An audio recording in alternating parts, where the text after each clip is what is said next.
back to the channel. So I've been eagerly anticipating March 21st, which is today, ever since Canon announced that they will be updating the Canon C500 Mark II via firmware, giving different flavors of RAW, and that is, I've been waiting for this forever. Just to give you a little backstory, I've been shooting with the Canon C500 Mark II for a little bit more than 3 years. I got it maybe like a couple of months after it came out. At that time, I was shooting with the C200. I moved on from the C100 Mark II.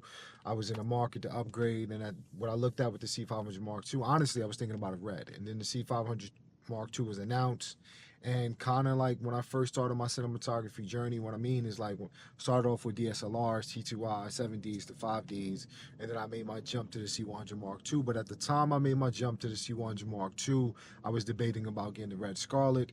I did an independent shoot in Virginia. There was some overheating issues. I realized the data was very, robust. Like, Red has changed a lot since then, and there's a lot more, consumer friendly. But at that time, I was like, I don't have the computer processing power to handle these files. So I made the option to go with the Canon C100 Mark II, which worked out for me. And I'm so thankful because it allowed me to understand these more professional cameras, waveform, peaking, and all these other tools. So that's why even to the day when people looking to get into like cinema cameras, I'm like, if your budget is not, camera friendly, you should consider picking up a used Canon C100 Mark II so you can get familiarity with working with a true cinema camera, and it has built-in ND filters as well as a ton of other features that are going to prepare you down the line when you have the funds, or you just working on somebody else's project. Fast forwarding to 2020, when I bought the C500 Mark II, I was kind of under the same question: should I go red?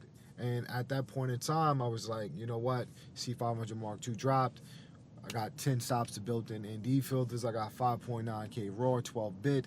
I have all these other face tracking, face only, 2 XLR inputs built into the camera, 4 channels of audio right into the camera. I just can't ignore all the different things that's being added to the C500 Mark II when I can shoot 6K, 60 frames per second. I wish it was 4K 120 like the C70, but it's all right. That's why I picked up the C70 later. So with RAW being 2.1 gigabytes per second on the C500 Mark II, I've really shot with it. I shot a couple films with it, but you're talking about 32 minutes on a 512 card. That was a lot. So for 95% of my workflow, it was better just to shoot XF AVC, where I'm getting 68 minutes. And then when the C70 got a firmware update where they got RAW added, I was a little jealous, but I only C70, so it wasn't that bad, but I was a little jealous because my powerhouse full frame 5.9K RAW camera can't shoot at a RAW Lite level until today, which I'm excited about. And to get more into detail about that, while you're sitting there like, well, it's a one little upgrade, does that make a difference? I gotta change the battery on this camera anyway, so while I change the battery, I'm gonna slap on an ND filter.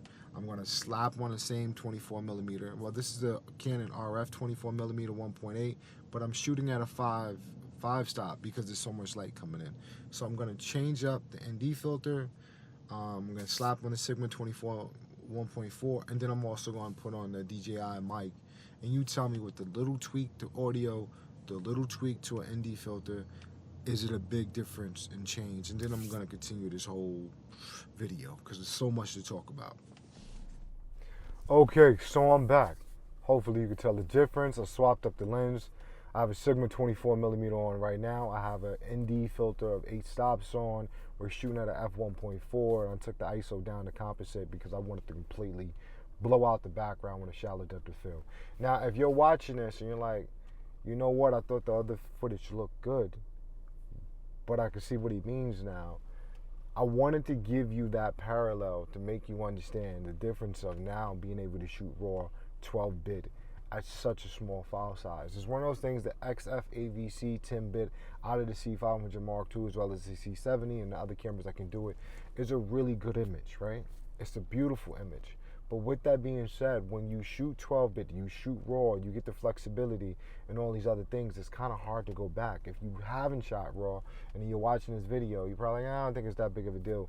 But when you have the flexibility to do so, the means to do so, within your right, as an artist, as a creator, you want to push the limits. And that's what this is allowing us to do without having to sacrifice on media storage, because a 512 card before now was giving you 32 minutes of, raw data at 2.1 gigabytes per second. So when I did my little quick analysis, like literally if you're shooting at raw standard ST, 80 minutes on a card. If you're shooting at raw Lite, still 12-bit, you're getting 123 minutes on a card.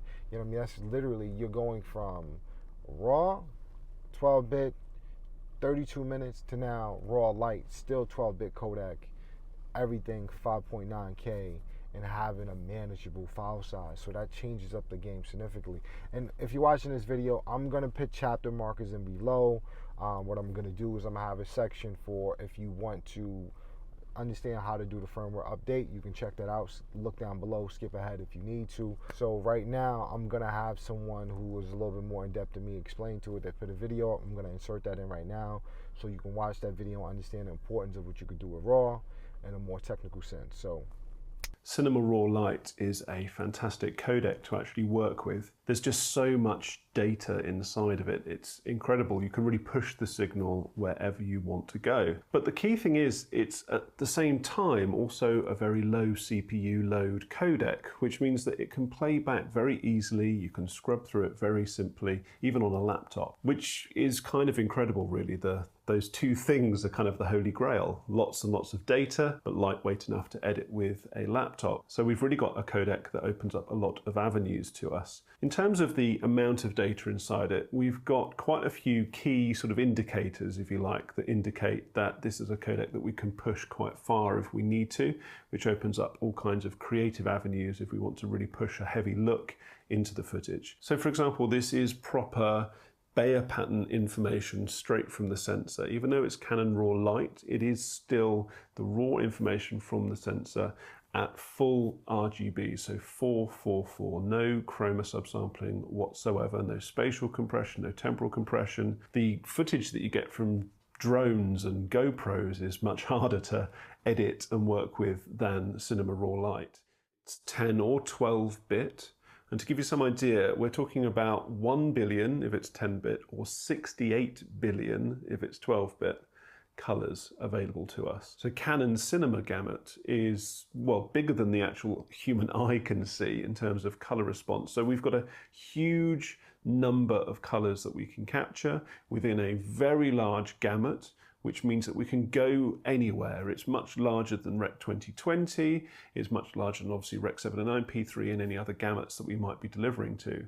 So we're capturing a huge, huge amount of data.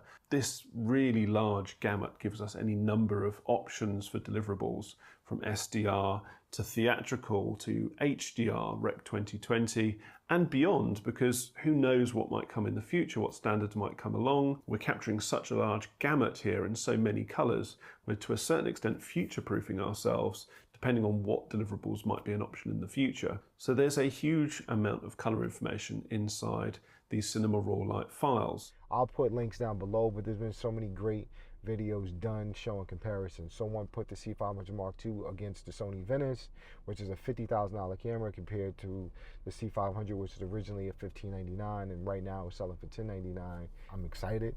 Like, yes, I wish the DGO sensor that I have in my C70 was in the C500 Mark II, and the DGO sensor is a beautiful sensor.